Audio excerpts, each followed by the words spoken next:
This is Rupert Reads, and today we're going to continue with The Adventures of Buster Bear by Thornton W. Burgess. Chapter 13, Farmer Brown's Boy and Buster Bear Meet. If you should meet with Buster Bear while walking through the wood, what would you do? Now tell me the truth. I'd run the best I could. That is what Farmer Brown Boy did when he met Buster Bear, and a lot of the little people of the Green Forest and some from the Green Meadow saw him. When Farmer Brown Boy came hurrying home from the Laughing Brook without any fish one day and told about the great footprint he had seen in a muddy place on the bank deep in the Green Forest, and had said his was sure that it was a footprint from a bear, he had been laughed at. Farmer Brown had laughed and laughed. "Why," he said, there hasn't been a bear in the Green Forest for years and years and years. Not since my grandfather was a little boy, and that, was a long, long, long time ago. If you want to find Mr. Bear, you're going to have to go up to the Great Woods. I don't know who made that footprint, but it certainly couldn't have been a bear.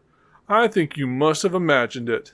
And then he laughed some more, all of which goes to show how easily it is to be mistaken, and how foolish it is to laugh at things you really don't know about. Buster Bear had come to live in the Green Forest, and Farmer Brown Boy had seen his footprint. But Farmer Brown laughed so much and made fun of him so much that at last the boy began to think that he must have been mistaken after all. So when he heard Blacky the Crow and Sammy Jay making a great fuss near the edge of the Green Forest, he never once thought of Buster Bear as he started over to see what was going on. When Blacky and Sammy saw him coming, they moved a little farther into the Green Forest, still screaming in the most excited way. They felt sure that Farmer Brown Boy would follow them, and they meant to lead him to where Sammy had seen Buster Bear that morning. Then they would find out for sure if what Little Joe Otter had said was true, that Farmer Brown's boy really was afraid of Buster Bear. Now all around, behind trees and stumps, and under thick branches, and even in treetops, were other little people watching with round, wide-open eyes to see what would happen. It was very exciting, the most exciting thing that they could remember. You see, they had come to believe that Farmer Brown's boy wasn't afraid of anybody or anything, and as most of them were very much afraid of him, they had hard work to believe that he would really be afraid of even such a great, big, strong fellow such as Buster Bear. Everyone was so busy watching Farmer Brown's boy that no one saw Buster coming up from the other direction.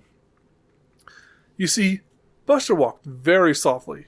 Big as he is, he can walk without making the teeniest, weeniest sound. And that is how it happened that no one saw him or heard him.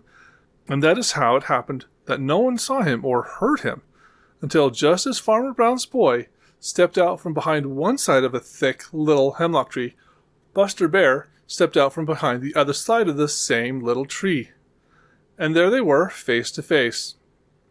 Then everybody held their breath, even Blacky the Crow and Sammy Jay. For just a little minute, it was so still there in the Green Forest that not the least little sound could be heard. What was going to happen? And that's the end of this chapter. Thank you for joining us. And if you liked what you heard, please like, comment, and subscribe. And if you would like to continue from the beginning, feel free to start at chapter 1. Thank you.